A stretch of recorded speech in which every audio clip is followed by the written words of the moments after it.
conversation about cruising. We want to talk about boats, we want to talk about sailing, we want to get you talking about your sailing ambitions and aspirations. We want to get the skippers on board the boats talking about sailing. So it's one great big conversation about cruising. Specifically blue water cruising, long distance offshore, going to places where it's warm and exotic. We've also got a huge number of, a huge wealth of experience in the room. Standing at the back there, I'd like to just welcome our various partners for the weekend. We've got Fisher Panda, Hamble School of Yachting, Hamble Boat Insurance, Professional Yacht Deliveries, Elson Sales and Mogmat. All these guys and ladies know what they're talking about. There's a huge amount of experience both as sailors. Robert, for example, from Admiral has sailed a catamaran across the Pacific. There's huge amounts of experience there. PYD have probably been on more boats than I can count. So tap into that knowledge. Do talk to people, ask them questions. Not necessarily about the subject they may be branded about, but you'll find that these guys really know what they're talking about when it comes to fitting out blue water boats, where to take blue water boats. The kind of things that you will need to know. I'd also like to welcome all our helpers. If I could just ask the various helpers and our skippers to stand up and wave if you're in the room. Thank you guys. These lovely people have given up their weekends to come and join us. Some of them have brought their boats to show you. So a big thank you to you guys for being here. The whole point about Open Boat is it isn't just somebody selling boats. It's real sailors with real boats that have been and done these trips. These guys are here to talk about their boats and talk about their experiences. So if you want to know what it's really like to cross an ocean, talk to these guys because they've all been there and done it. They can tell you about exotic places to go sailing. They can tell you about the joys of being a blue water yacht owner. And if you prompt them properly, they might tell you about the pitfalls as well. So we've got a great range of experience from our skippers, from the interested partners in the room, open boats afloat, and we've also picked out a selection of brokerage boats as well. Berthon have probably the widest collection of blue water cruising boats for sale of any broker. We've chosen to showcase some of those to try and give you a range of ideas and a range of boats to look at. You will hopefully learn over the course of the weekend there's no such thing as the perfect boat. What we're trying to point you at is thinking about what's important to you when choosing a boat. Everyone will have different ideas and different aspirations, but if you can use the weekend to focus on what is important to you, hopefully will point you in a direction that's going to be beneficial and you'll have a happy and enjoyable blue water cruising career. So for those of you looking for boats, do treat that as a learning exercise to find out why, what, how. For those of you that already have a boat, plumb these guys for knowledge. They're more than happy to talk to you about their sailing and their experience. Really that's what it's about. It's one big conversation about going sailing. And also, World Cruising team, those of you that would have spoken to us on the phone, you would have probably spoken to Martine or Sarah or myself, Michaela, newest member of the team, and also Felix, who's with us for a couple of months. He's doing a degree in sports management in France, so he's over here to help us as well. So big thank you to the team. Again, lots of knowledge and experience there. If you want to ask direct questions, everyone's very happy to talk. The whole point about the weekend is to talk to each other and talk to the room. Thank you. Can you hear me now? Yeah. Hooray! I would say this is a temporary exhibit, so that's my excuse for being slightly disorganised. Oh, also, big welcome to members of the Ocean Cruising Club. For those of you who haven't come across the OCC, it's a club without a clubhouse, dispersed around the world, fraternity of ocean sailors, great organisation. We're very pleased to be to having them here this weekend. So if anyone's interested in learning a bit more about the OCC, various of our boat owning helpers are OCC members, and they'll be happy to talk to you either on their boats or during the drinks this evening. Open boats, as I said, wide selection of cruising boats, both afloat and on the gantries. Do step aboard. I'll leave it to the individual skippers to enforce or not enforce a shoe policy, but do remember you are going on someone's pride and joy. And if I could ask for your cooperation in terms of not overloading the boats and docks. So a little bit of tolerance in moving around, maybe visiting some of the boats that are quieter and then coming back if a boat you particularly want to see is busy. The boats are open today and tomorrow, so spread yourselves out if you can't immediately get on board your first choice. Do think about the differences. We've tried to pick a range of different types of boats, hull materials, hull constructions, sizes, shapes, so that you can have a think about what might work for you. And lastly, as Brian's mentioned, we're very happy to be here at Berthon Brokerage. It's more than just brokerage, it's an amazing boatyard, and they love to show it off. So anyone who'd like to take a tour of the boatyard, they're very happy to take you around and show you what they've got. If you could sign up with either Martine or Sarah at the registration desk, we've got times at 12:30, 1 o'clock and 2 o'clock. If we have more people than we have tour slots, we'll try and put an additional one on. But if you'd like to sign up for an appointed time so we can manage the groups going round, it makes it more enjoyable for everyone. And also, as Brian mentioned, Liam at the back, gives away, Liam. We've got complimentary tea and coffee, courtesy of Food for Sale restaurant.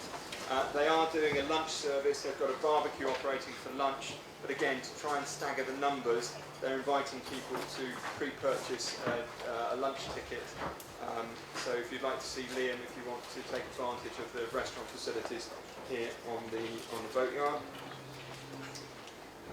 In your programme, you should have a map showing you what's what. Number 7 is the restaurant, fine food for sale. The red dots are the open boats. In D and E dots, where they are afloat, and on the gantries where they are not afloat. Special mentions, well, we had some late additions to our open boats. So on the gantries we've got Aberset, which is a Pacific Seacraft on D9. Sorry, D9's afloat. JJ Moon, Contest 43 on gantry 10, and Althea Tyana 50. So some excellent blue water cruising boats there. 2 of them on the hard and 1 afloat, so they may not be on your list. The open boats are flying an ARC 2015 flag. ARC flags around the room, quite distinctive flags. So we've asked them all to fly flags so you can identify them. The Berthon team are very happy to open any of the brokerage boats. So if there's a boat you want to see that isn't open, do grab one of the brokers and they'll try and open it up for you. So today's programme. We're going to start this morning with a little bit of rallies and routes, which is explaining to you who World Cruising Club are, what we do, and where we go. And I'm going to tease you with a few little inspirational pictures of nice places that you may or may not be able to see. And then I'm very pleased to have Rob Gaffney from Hamburg School of Yachting, who's going to be talking to us about safety equipment and some of the training requirements you might like to think about to be a blue water cruiser. And then we're going to finish off with an ARC safety equipment check down on board low profile, which is the Moody 47 closest to the wall. So we're going to invite people to come down to the marina and either stand on the pontoon around the boat or on the wall above. So you should all be able to get a nice view of what's going on board the boat. We're going to talk you through the safety equipment that we require you to have. it won't just be a show and tell, it's going to be very much explaining why you need this stuff and talking to you about where you might be stowing it, the implications for your boat. So what you've got, how to use it, will be a live demo down on the boat. And that's when I want the sunshine. So nice and cloudy this morning so we can see the screen, and then sunshine this afternoon for that.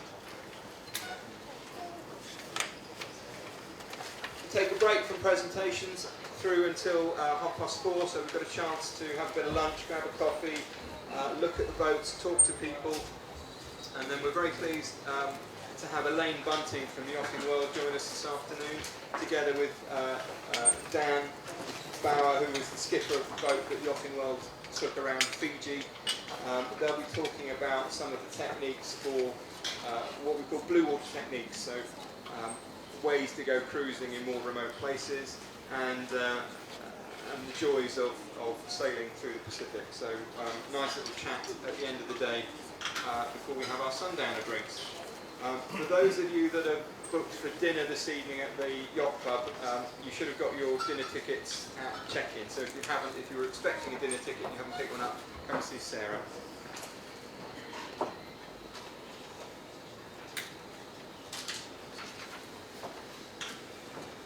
Right, I'm going to talk to you a little bit now about the ARC and other World Cruising Club rallies. Obviously, World Cruising best known for the ARC, the Atlantic Rally for Cruisers. But the concept has been expanded over the years to cover a network of routes around the Atlantic, various places in Europe, and also in the Americas and around the world. We do more than rallies as well. We run a website called Noonsite, which is a cruising directory. It's information about ports and places. It's a bit text heavy, but that's because its function is to serve as an online repository of information. If you want to know where the immigration office is in a particular port, or what the clearance requirements are when you go somewhere, Noonsite is for you. It's a directory of ports and places for cruisers, blue water cruisers in particular. We've also got a great website called Ocean Crew Link. This is it's a dating site for sailors, basically. It's people who have boats and want crew connecting with people that don't have a boat and want to go sailing. So it's a matching site for crew. But it's specifically for people that want to do offshore sailing. So it's a great pool of ocean sailors and ocean boat owners connecting together. So you can find crew to suit your needs. There's a directory of crew you can click through to look at their profiles. It's a standard profile, so you can see people's skill levels, their capabilities, their languages, and also the kind of things they like to do on a boat before you start contacting them. So you can browse a crew list and contact crew that way, or you can wait for them to knock on your door electronically. So if you're looking for crew, you can put up effectively an advert about your boat and your sailing opportunity, and then potential crew can see what you're looking for and can contact you through that route as well. So it's a way to shake hands electronically with people that you might like to go sailing with. Right, a little bit about why people take part in our rallies. It's really the tapping into the knowledge and experience of the organisation. A lot of this is packed into what we call the Skipper's Handbook, which is advice on preparing your boat, advice on the route, advice on the places we're going to. Safety equipment checks. It isn't just a case of a tick list of equipment. It's very much about explaining why you need them, how to use them, how to work with your crew to organise them in a safe way. So again, that's part of the knowledge flow. When we go offshore, there's a radio net. We're not going to talk in detail about communications at this week's seminar, this weekend. This is much more of an overview event.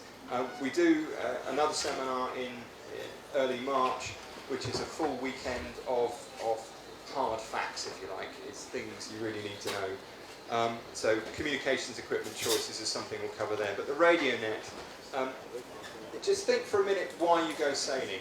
It's the joy of being in a place, but it's also the company and the sociability. The radio net is the way you talk to other cruisers at sea. So if you're a true Bluewater cruiser, you should think about having an SSB radio, because it plugs you into this amazing network of other people doing what you're doing.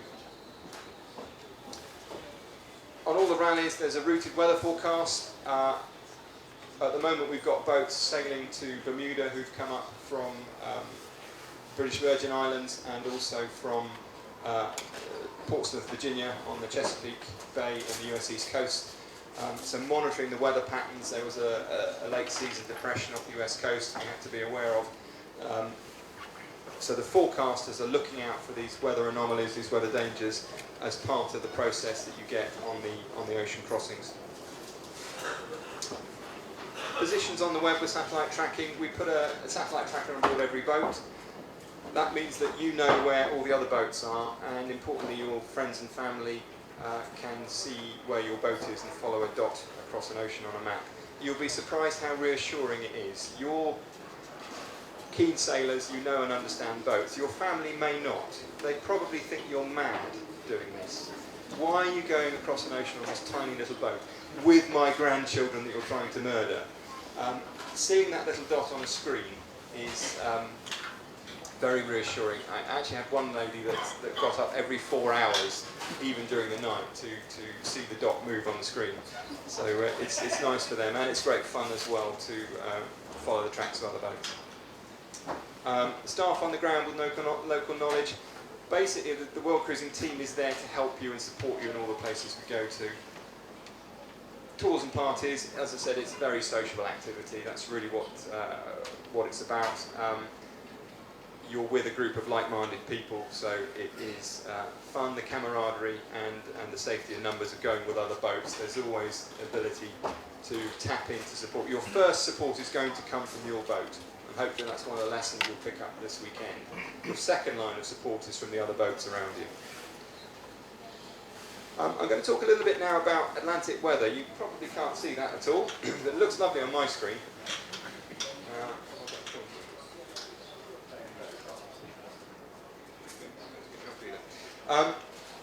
Basically, the reason we do the routes we do are to follow the global weather patterns.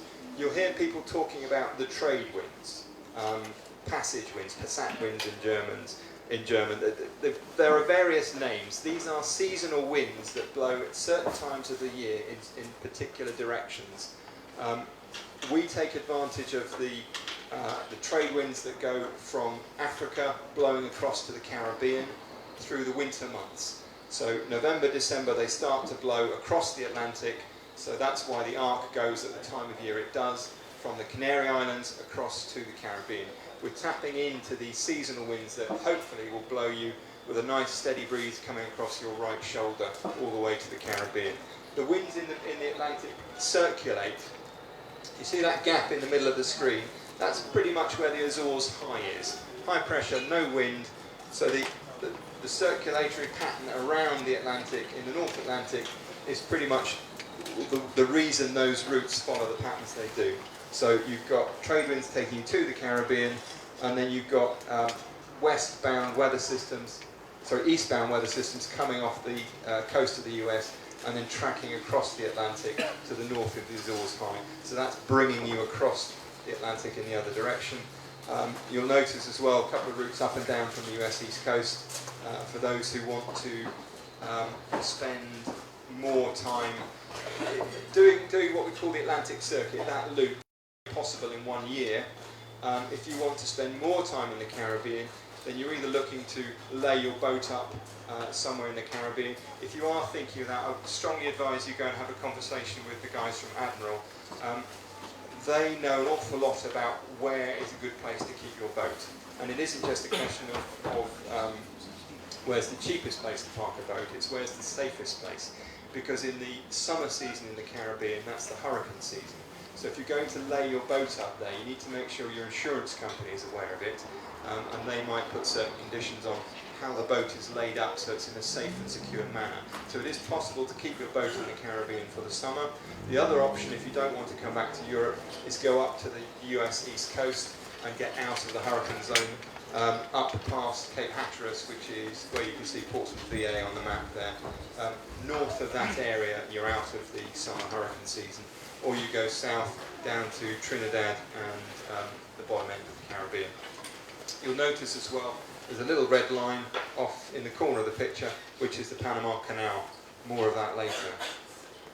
ARC, this is the granddaddy of all the cruising events. It's been running since 1986.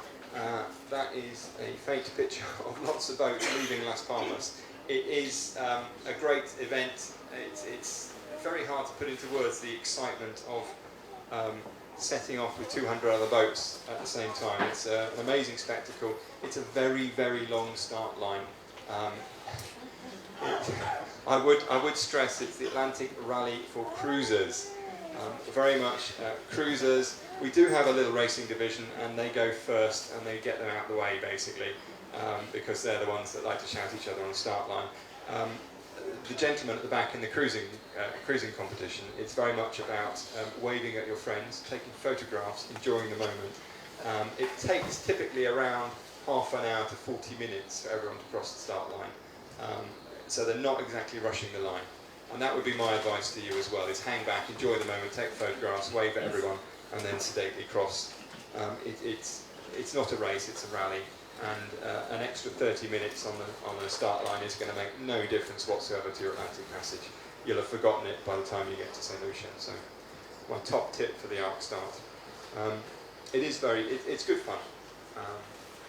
We have lots of families taking part.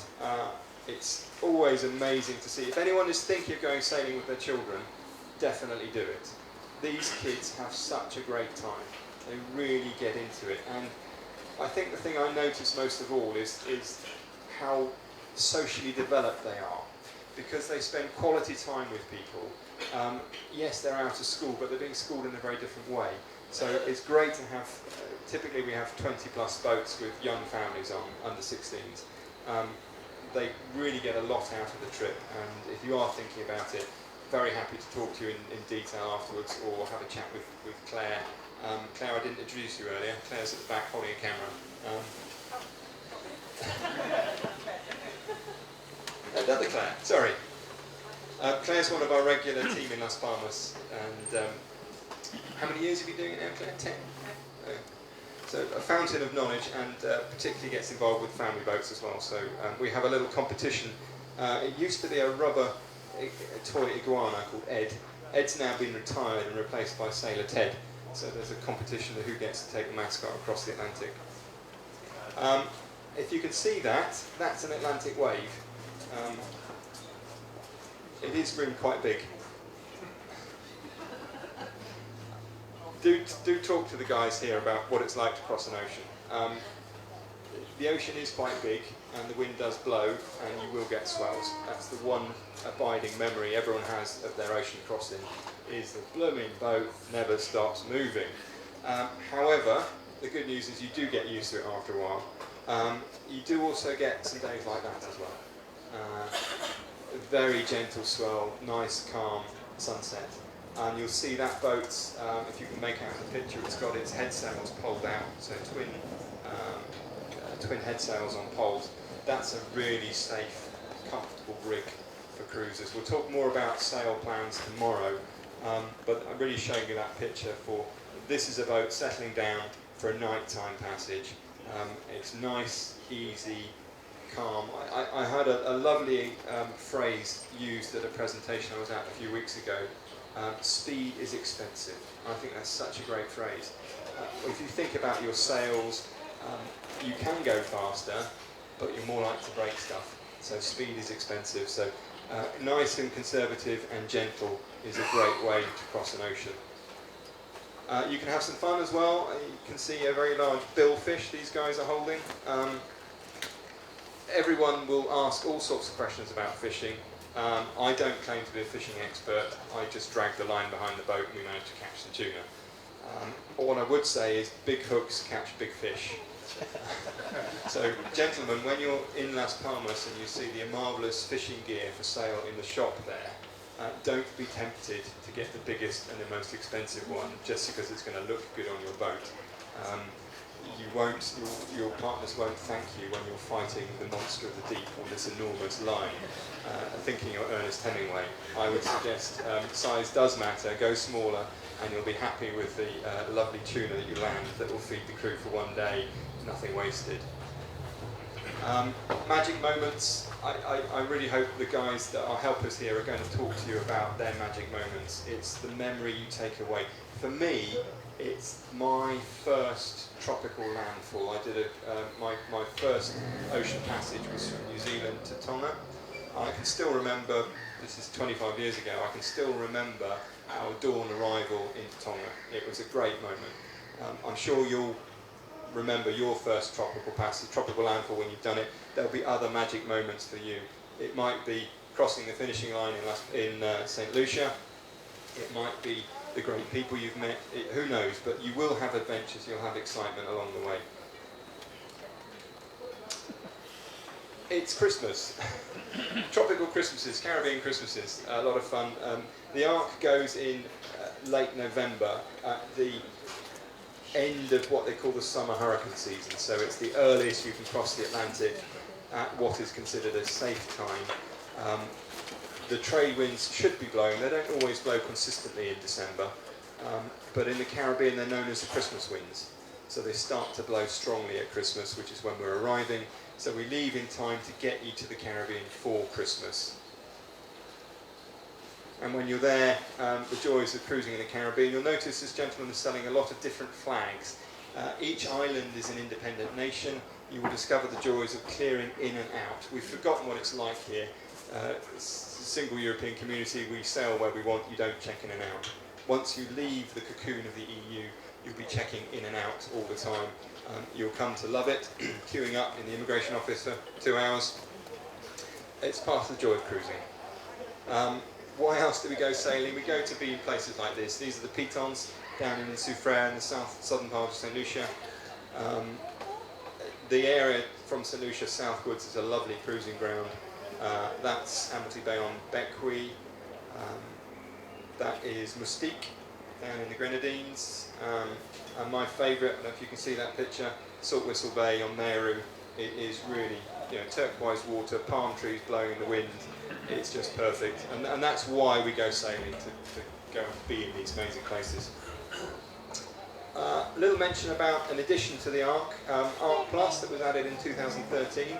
It's the Ark plus the Cape Verdes. So there's a chance to visit Cape Verde Islands, amazing, dramatic volcanic islands. It means that the total distance you sail will be longer, but the time of each of the sailing legs is shorter. So it appeals particularly to double-handers, or perhaps people that want to see another island, tick off an island on their way through. Ark in numbers, you'll be joining illustrious company.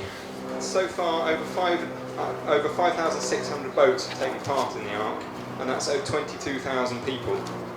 Each year we have around 30 different nationalities take part. And the biggest year was in '99 when we had 235 boats. Yes, if you laid them all end to end, all the Ark boats, they would go for 45 nautical miles. It's halfway around the Gran Canaria. It's quite a lot of boats. How long does it take? This is a question we're always asked. Well, that's the fastest. A magnificent boat called Leopard, who sailed the Ark last year with a crew of 20 Finns on board who had chartered the boat, determined to break the record. They did have the right attitude though. Amongst their crew they brought a celebrity chef as well. So it wasn't all about the hardship, but just under 9 days is a pretty impressive crossing. However, to put that in comparison, that's the slowest time we've had, which is 33 days, almost 34 days. To be fair, it was a fairly small boat, and also they had some equipment breakages. A typical boat, I don't like to use the word average. Typical is much better. Typically, it's going to take you 17 to 21 days to cross the Atlantic. It does depend on your boat, it depends on your sail plan, it depends on how many crew you've got, it does depend on how strong the wind blows. Some years we have strong winds, we have less strong winds. probably the difference between a fast crossing year and a slow crossing year will be 3 to 4 days in your passage time. What's a typical ark boat? Over the last 5 years, average size between 46 and 45 feet, and typically about 9 years old. Obviously some older, some newer. Monohull's about 85% of the fleet, so some examples of typical 46, 45 foot boats there. Just because that's the average doesn't mean you can't sail on a bigger boat, and it doesn't mean you can't sail on a smaller boat. My motto is small boats have more fun, because they normally they want to get involved and do things, and big boats, big bills. So bear that in mind if you're looking at boat purchases. Catamaran's about 15% of the fleet. It's been relatively steady for a couple of years now, but very typically a boat like a Lagoon 440.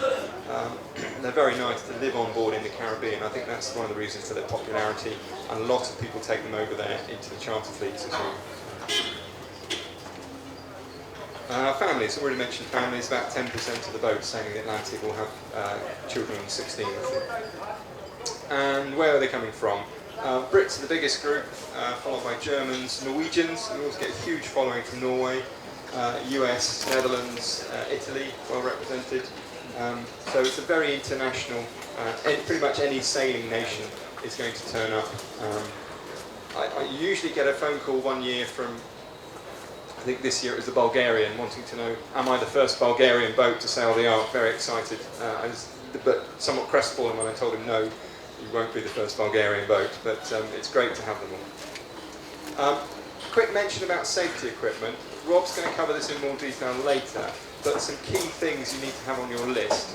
A life raft, it must be to an offshore standard. You'll hear Rob talking about the ISO 9650 standard. That's quite critical, so if you're going to buy a new raft, do make sure you check the standard you're buying it to. Satellite EPIRB, life jackets, harnesses, man overboard recovery equipment. Great to see we've got the mob mat here, and I think we're going to try and do a demo on the mob mat after we've done the walkthrough on the boat later. Radar effector flares and AIS. If you put in an inquiry via our website, you will get sent the information pack that has all the equipment in detail on it. So everything Rob's going to talk about is written down for you, so don't feel you have to make too many notes. Just click for the inquiry pack and we'll send it to you. I said I'd talk a little bit about going around the world. World Ark is the arc continuing on around the world. You won't be able to read that map from here, but trust me, that is the world, and there's a lovely route around the middle. It's the trade winds route. Again, we're following the ocean winds, seasonal winds that blow around the world. Through the Panama Canal, across the Pacific. It sounds easy when I say that. The Pacific is almost 2/3 of the world's surface. It's big. The longest passage on that is 3,000 nautical miles from Galapagos across to French Polynesia. That's the length of the Atlantic, and you've got a lot of Pacific in front of you. It's a big ocean. It will take you through to Australia. Typically Australia is considered the halfway point because it's where you dip out if you want to go and see more of the South Pacific. If you want to go and explore New Zealand, New Zealand is outside of the trade wind belt, so you have to drop out of the seasonal wind conditions to do a summer in New Zealand and come back again. Then across the Indian Ocean, around South Africa, we don't go through the Red Sea.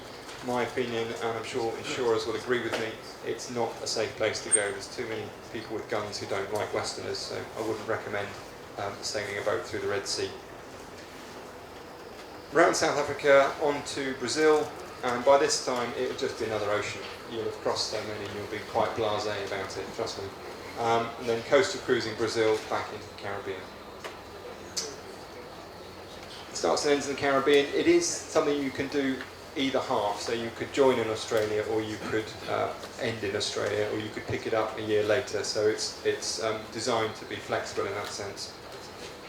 Truly unforgettable journey, that's very true. I wouldn't be standing here now talking to you if I hadn't bumped into a group of guys sailing around the world in a rally in 1992. So yes, you'll have some amazing experiences, you'll meet some superb people. It's basically, it's World Cruising Club looking after you in the places you go to. advice and support, dealing with the hassles of doing it. That's really what we're there for. Impromptu briefing on beach, telling you what's coming up in the next port, arrangements for clearing in, making sure that the customs officers are open for your arrival, that kind of thing. And a few little teasers again, you probably can't see this now. San Blas is amazing islands on the Caribbean coast of Panama.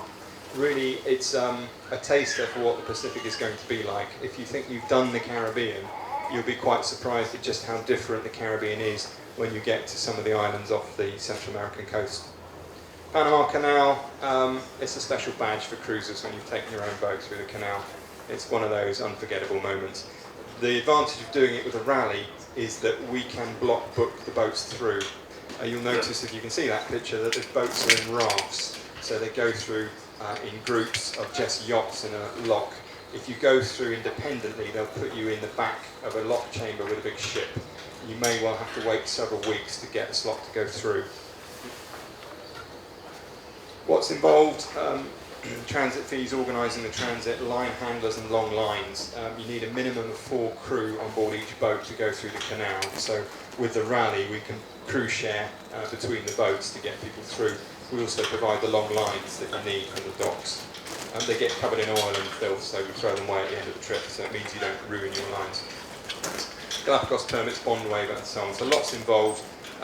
That's the iconic Bridge of the Americas. So once you cross under that bridge, that's it guys, you've got the whole Pacific in front of you.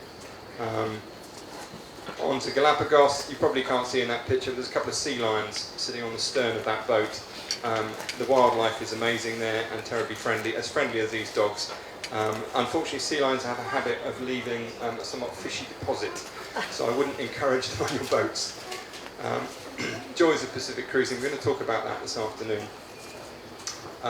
Tahiti, a chap in the middle there is a tiki, which is a cult figure that you'll see through some of the Polynesian islands. Saguaro, that is your real, genuine Robinson Crusoe desert island atoll. It's an amazing place. You can walk around it in about half an hour, and you are 400 miles from the nearest land, with palm trees, coral beach, and a reef protecting you from the ocean. Quite a special place. Tanna in Vanuatu. It's a place we've been going to for a number of years, and we support the community there in port resolution on Tanna. Unfortunately, they were very badly affected by the recent cyclone. So we've been working with all the crews who have sailed World Ark to raise funds to help people rebuild their homes, rebuild their lives in Tanna and also in Port Vila. But we're still going, the message we've had from them is, yes, our houses are blown down, but we still want you to come. Because these small communities depend on, the only source of income they have is from tourists. If the tourists don't come, then they have no money for school fees, no money for anything that they can't grow out of the ground. So their message was, yes, we desperately want you to come back. Don't forget about us, please come and visit Tanna again. So we're delighted to say that we will be going there in July, but the boats will be taking extra supplies of nails and the things that you can't get easily locally, saws and wires, that will help people put roofs back on their houses. Social, sightseeing, fun, covered all that really. That's one of the reasons we go to Tanna. We get the most amazing welcome, and also you can get to the world's most accessible active volcano. They don't bother with health and safety, there's no barriers. They do direct you to one side or the other depending which way the wind is blowing. It's reassuring. Australia, kind of talked about that already. Indonesia, through Cocos Keeling. So we island hop through the Indian Ocean islands, down to South Africa. You're there in the summer in South Africa. We make landfall on the Indian Ocean side. Then there's a chance to sail around for Christmas in Cape Town.